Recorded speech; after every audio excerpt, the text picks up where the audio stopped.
Sorry. Hopefully, none of you are watching that in Apple Vision or whatever it's called, VR. Get out of my face.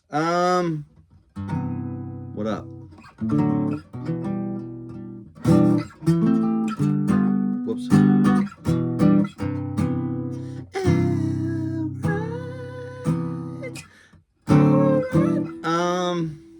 Oh yeah.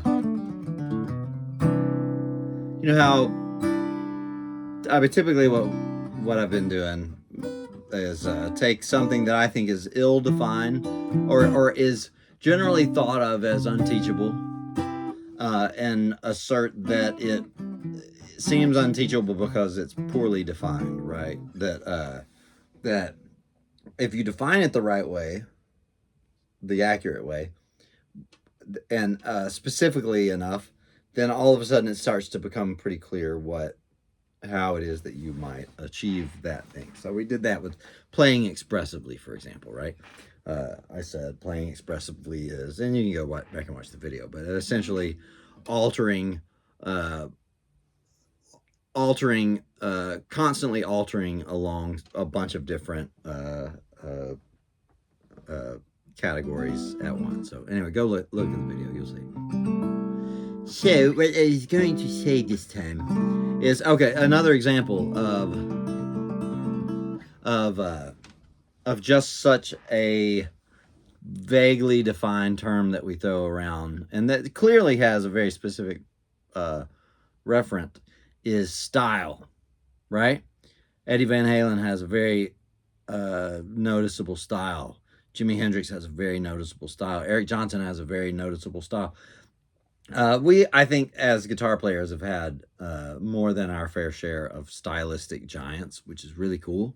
The cool thing about our instrument is we could sit here and name a bunch of players who you just couldn't mistake for other players, and who more or less spawned entire schools of people who sound like them, right?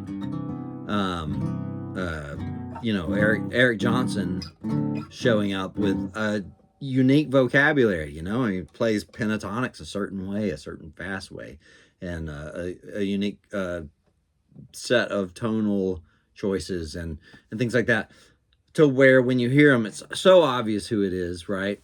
And then it spawns, of course, a bunch of mimicry. Eddie Van Halen, Hendrix, we already mentioned those. Holdsworth, to the extent that people could mimic him, that took a while. So style. Most of the time we think of style as something that you're just born with, right? Not born with, of course, but that you luck into, right? It's just something that happens mysteriously by magic. And I'm here to tell you, as usual, that is not the way it should be seen. That in reality, it's something that you can make happen intentionally through the appropriate kind of practice, right? A style is something you can just have if you work toward having a style. And that's because, here comes the definition part. Style is a habit. That's all it is. A style is a habit or a set of habits, right?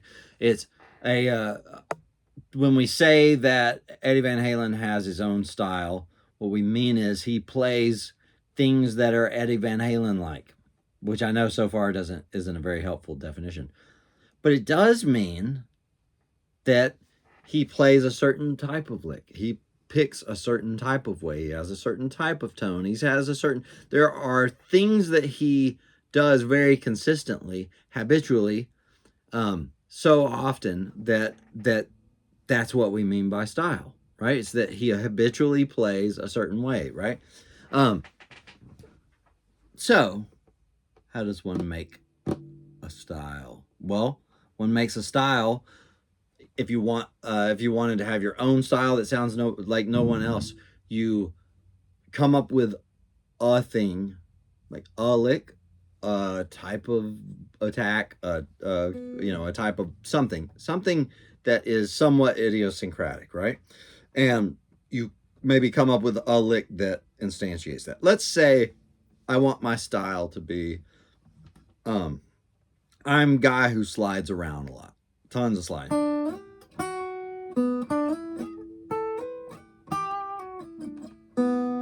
So,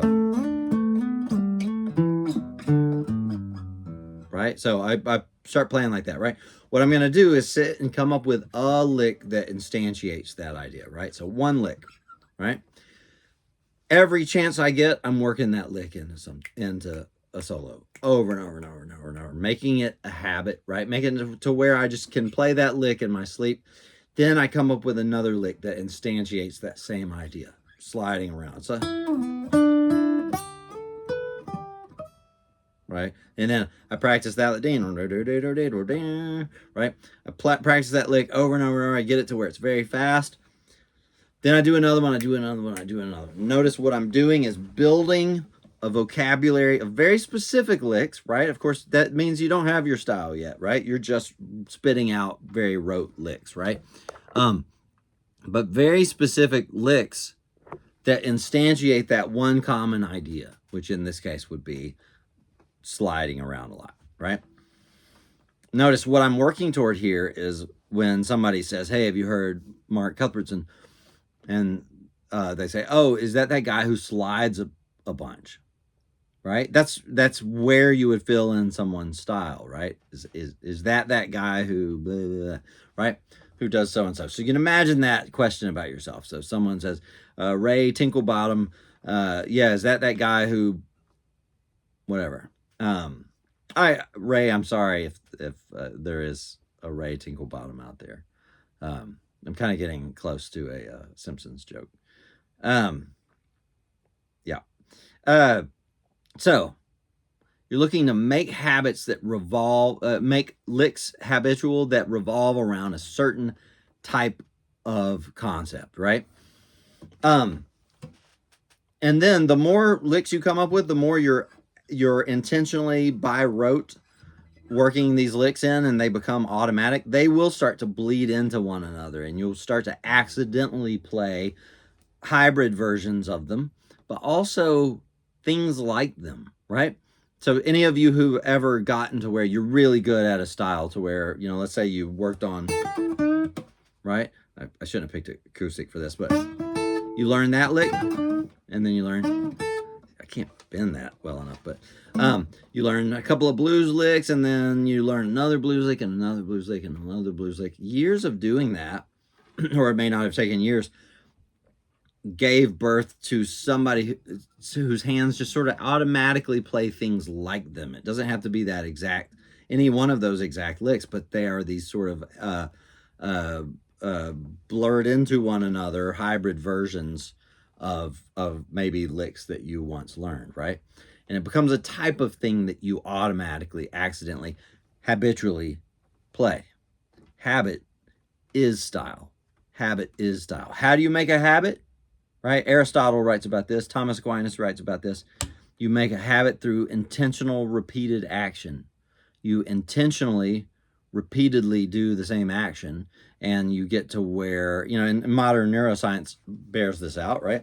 That your neural pathways are just ready to go, right? And pre-modern neuroscience, the way Aquinas writes about this topic is that habit is somewhere between the potential to do something and the actual doing of that something. Something in between there is a propensity toward doing something, the ability to just automatically do that thing, right?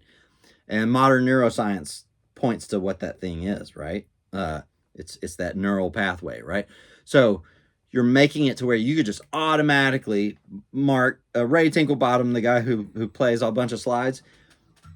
I know there's been very little playing in this. There you go. All right.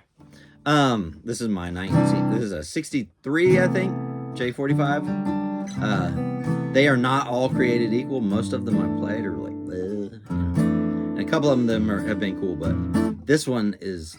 I pestered my friend Brady to buy this from him for years, and one day he finally sold it to me, and I got it home. So happy. And the honeymoon still goes on. Every time I play it, it's like, yeah, this is the sound in my head. It's my main writing tool. Because, oh, anyway, Ray Tinkle Bottom plays a bunch of plays a bunch of slidey stuff. You know why? Because Ray Tinkle Bottom sat down and intentionally played a fast lick, another fast lick, a fast lick. He kept intentionally doing that thing until he automatically did that thing. And automatically doing that thing, that is what we mean by style. That is what we mean by style. It's not the thing that leads to a style. That literally is a style. It's a habitual, automatic doing of something, right? Which is why every time Eddie Van Halen played, or Ray Tinkle Bottom on any of his famous albums, it's the thing that you expect them to play, and sure enough, they do it because it's just how they did it. Make sense? So style equals habit. It's not somehow related. It's the artistic form of habit. It's habit in its artistic form. So, so obviously, the place to start here is to come up with something that is worth building a larger vocabulary around, right? A bunch of examples of a bunch of licks around, for example. You may already have a lick or two that you play that don't sound like anybody else. That's the place to start. If you already have something like that, go there, come up with more like them. Come up with more like them and more, and just do them constantly, right? If you don't have them, there's an interesting place I think you can find them. And one is, so I do this like slide into a bend thing, and I've done it constantly for 20 years. I know where I got that. It was this Mike Landau solo called on a song called Why You Lie. It's on an album called Boner. He's so naughty. And I played it in a previous video. I played the thing he played. He slid into it, and I flipped out when I heard it. I loved it so much. I know there are other people who do that thing, right? Especially now. It seems like people have sent me videos of people doing it. But he did it that one time, and I ended up doing it constantly all the time, and it ended up being something that I automatically, accidentally have I gained this propensity toward just doing it when I'm barely thinking about it, right? Habit, style. A great place to find it is to find something like that. Find something that somebody did once, and you decide you're going to do it to death, right? Let me give you an example of this. Most of us, when we think of The Edge, I mean, first of all, clearly The Edge has his own style. Most of us think of, he's playing around with delay. It's not the only thing he does, because like Mysterious Ways, I couldn't play many U2 things just because I never sat down and played any of them. But anyway, so I'm going to be short on examples here. But in general, the biggest thing that most of us guitar players think is that he sets a delay pattern and he's playing off the delay pattern, right?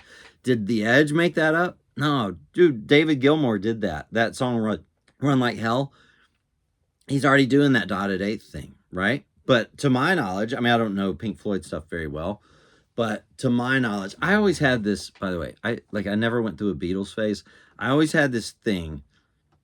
If everybody is influenced by a given artist, I don't want to be, right?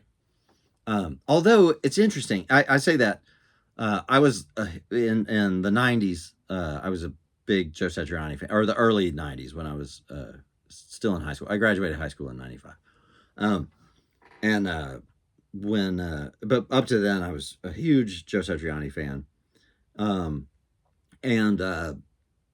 So one time, me and Mark Lettieri and the two guys, Tosin and Javier from what's it called, Animals as Leaders, and my friend Noel Johnston, we were all hanging out, and we were talking about how somehow the topic of somebody in the room said, when I was a teenager, all I wanted to be was Joe Satriani, and three more of us said, "Yep, same." And it was everybody but Noel said they wanted to be Joe Satriani when they grew up, right? I think nobody in that room sounds anything alike, right? Which is an interesting thing that you can start from the same.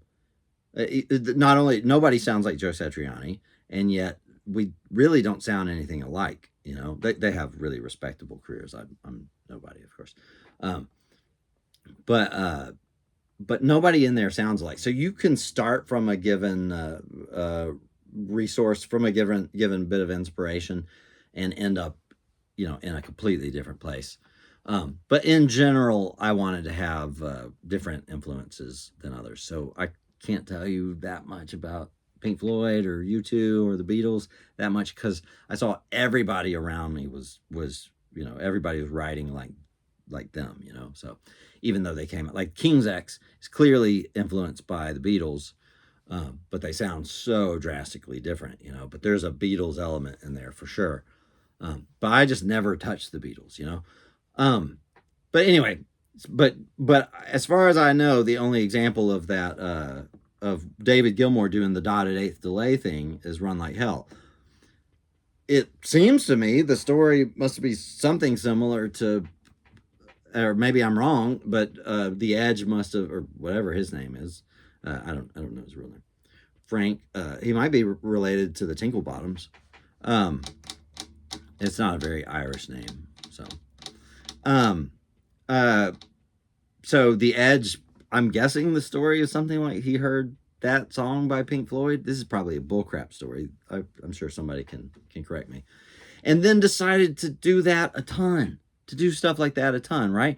And we think of the Edges. I mean, and the Edges style is clearly built around this thing that David Gilmour kind of did once, right? And the Edge took it to this drastically higher, a more amazing level, right? So go find a thing that you saw. By the way, that's the first videos in this series. That's kind of what that's about. It's like, hey, nobody's paying attention to me, so here are some things I do. Somebody take them and go do them a ton. You know, go build your style around these, right? So some of the sliding harmonic things, you know, nobody's doing that. You should be doing that. One of you, two of you, three of you should be. There's only dozens of you who watch this. Some of you take that and just do it to death. Now the problem with that is, you know, the harmonic points are in different places, but you could, I don't know, there's ways.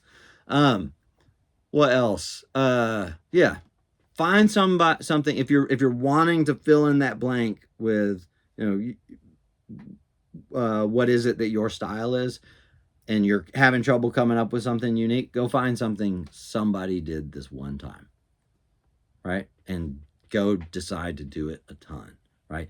Do it and do versions of it, do different types of it until you just automatically do them. So style is habit, which means which means it is something that you can intentionally make happen in your playing, in your writing, in your story writing, in whatever art that you do. You know, it's you know, your vocabulary is a habit, right? My vocabulary, sometimes I get to a word that I've only read a bunch. You know, some of you probably relate to this, that I've only read a bunch and I pronounce it wrong, and people laugh and I'm an idiot. Okay. Yeah. Anyway, whatever art it is that you do, you can form a habit through sheer willpower, through practicing it, practicing the right way. Practice that thing that you want to be your habit. Repeatedly, intentionally do the thing that is an instantiation of your habit, of the style that you want. So, and then you have it, right?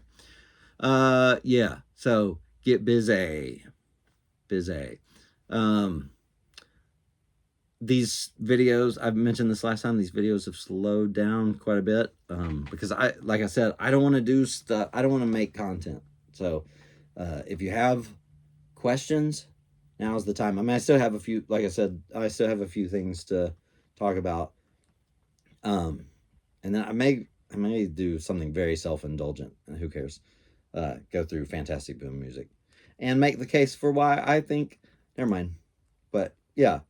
And then, yeah, but if you have stuff you want to talk about, especially if it's stuff that you think could receive a similar treatment, right? Something that seems esoteric, and so teachers don't touch it, or when they touch it, it's like, oh, you just got to let go. You got to tell a story with your.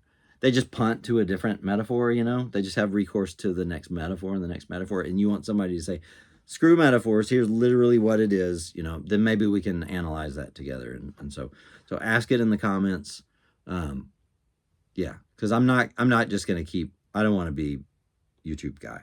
So I've quite enjoyed this somehow. I think it's because I don't put any effort into it, you know, the very unscripted, unedited nature of it. So somehow I've gotten to where I look forward to doing this. So, which is not like me.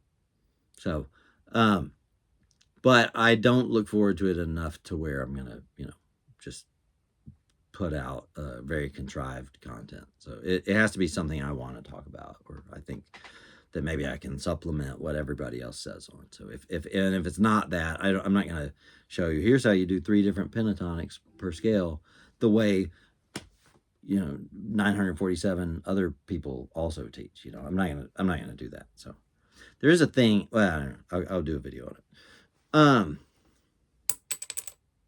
Word.